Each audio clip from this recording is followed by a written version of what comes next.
Good evening, and welcome to the show. As usual this week, I've been rummaging through my post bag to find a few of the more unusual questions to answer. So, question the first, and we begin with this one from Adrian in Ramsgate. You know, I once knew a chap who worked as a tour guide in the Ramsgate tunnels. Strange fellow, had an eye patch and a wooden elbow. Anyway, Adrian writes that he saw my name during the credits of the movie SHREK and wonders why Mike Myers insisted on adding a special thank you to me right at the end. Well, firstly, well done for paying attention to the end of the film, as most people would be on their way to the foyer at that stage. You see, the funny thing is, in a roundabout way, I was responsible for setting the production of that movie back by several weeks. This must have been early in 2001, and apparently Mike had just finished recording his lines when we just so happened to bump into each other at a gentleman's club not far from Pinewood Studios. Now, I should mention that Mr. Myers and I have known each other for many years, ever since he wrote to me about his interest in the Badgermen of North Campus back in the early 1990s. Anyway, our conversation turned to his current project, and as always with young Michael, he instantly slipped into using the voice of his newest character. But I'm afraid the accent he used on that occasion wasn't actually the one that you would associate with SHREK.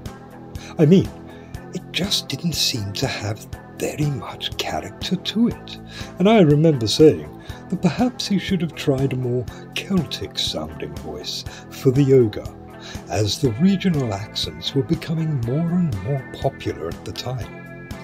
And that was more or less that, as it were. And at the end of the night we'd said our goodbyes, and I honestly thought nothing more of it. That is, until a few weeks later, when I received a letter from Michael himself saying that he'd given the matter some thought and agreed that I was right about the way SHREK should sound.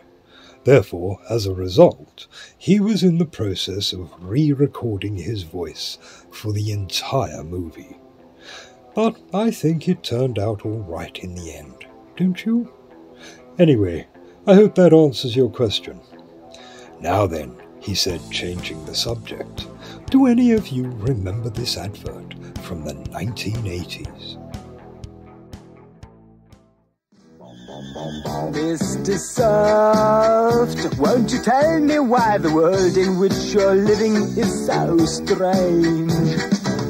Oh, Mr. Soft, how come everything around you is so soft and rearranged? Bite through the shell of a tree-bore spearmint soft mint, and everything turns chewy and soft. They're crispy on the outside and chewy on the inside. Well, apparently Jackie from Horsell Common does, and she asks, firstly, was that me voicing the advert? And secondly, did I ever try the product? Well, yes, it was me. Well done for noticing. And of course I tried them. They were delicious. In fact, it's not often I will indulge in sugary confection, but they were rather moreish. And besides, you should know that I would never advertise anything I didn't like or approve of. Time now for an update on the matter of that prancing buffoon, Mr. Sudbury. The little boy who wanted to be a rock star, sacked just weeks before the band in which he played bass guitar became world famous. The boy who ran home to daddy, begging for money, only to reinvent himself as what he'd hoped would be Britain's favourite shopkeeper. Well, it's now official.